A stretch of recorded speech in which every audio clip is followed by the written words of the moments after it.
So it's really hard to escape the heat this weekend, even if you're just getting out to your car or coming back in, and there's big concerns for heat exhaustion. That's why we brought out the props and our friend, Dr. Payal Kohli. Not just props, but we're drinking them, Actually, right? yeah, not just, yeah, we're actually going to drink from these. Heat stroke, the easy signs of heat stroke. Let's just get that out of the way right now. Yeah, so we lose hundreds of Americans every year to heat stroke. So this is a life-threatening condition, an emergency, something everybody needs to know how to recognize. So I go head to toe. So if you look at the head, they have an altered level of consciousness. They could be slurring their speeches. Maybe they're not as responsive to the questions that you're asking, and they're just a little bit out of it. Then you go down to their chest. They're breathing a lot faster, and their heart is pounding as fast as it can.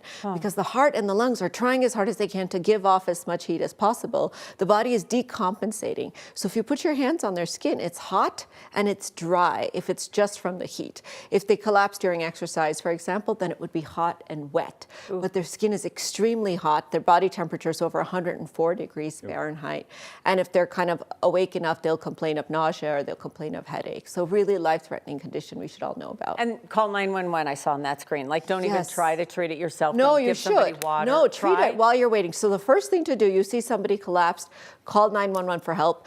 Ask them, can you hear me? Can you hear me? Rub on their chest. Then you feel their pulse, because what is the consequence of heat stroke? The heart is going so fast that it stops, it collapses. Okay. So you want to make sure you don't need to give CPR, but if somebody's got a pulse, you can feel the pulse, but it's just very fast, they're not responding. You start cooling them down. You move them to a cool place. You can even bring in a garden hose or buckets of water, start throwing cool water on them to cool them down as quickly as possible. Wow. Put ice in their armpits, put them in a bathtub. Anything you can do to get that temperature down so that the heart doesn't arrest. Oh, I feel like I do that at cold showers after I go for a run in 90 degrees, which is a silly thing to do. So after those runs, clearly water is a great thing to drink, but so give me some of the best and worst, because I start my day with black coffee, then I go to an extra hot latte.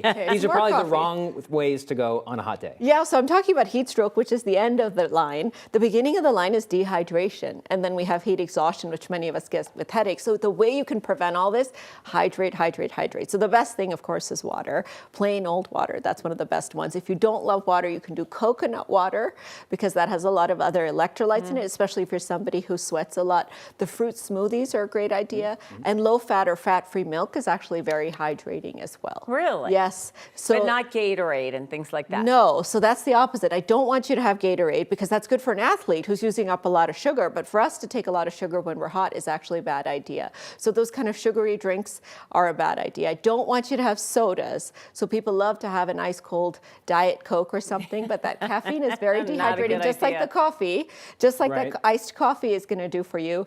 And then you want to make sure not to have any other beverages that have alcohol in them, for example, because alcohol is a diuretic. It makes you urinate, and so it can be refreshing in that moment, but it actually dehydrates you much more and impairs your body's ability to regulate its temperature. So you brought this up when you were walking in. I'm not to get too personal, but we are supposed to be going to the bathroom every couple of hours. Yes, we are. And that is how we know if we're getting behind. So by the time you have your headache, you feel thirsty, you feel lethargic, you're behind. You're way behind. So the first signs of dehydration are lack of skin turgor. Our skin doesn't feel, quite as elastic as it should, and decreased urine output. This is how we also watch our kids and our pets, for example, during the heat, because they can't always tell us, elderly as well.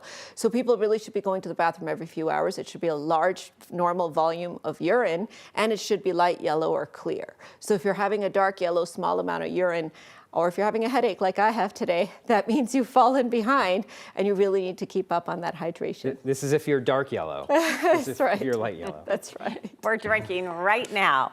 All good things we need to pay attention to for the next few days. Dr. Kohli, thank you. Very much so. Okay. Stay cool, guys. Yeah, and all this information, you can always get Dr. Kohli's advice at 9news.com/Dr. Kohli.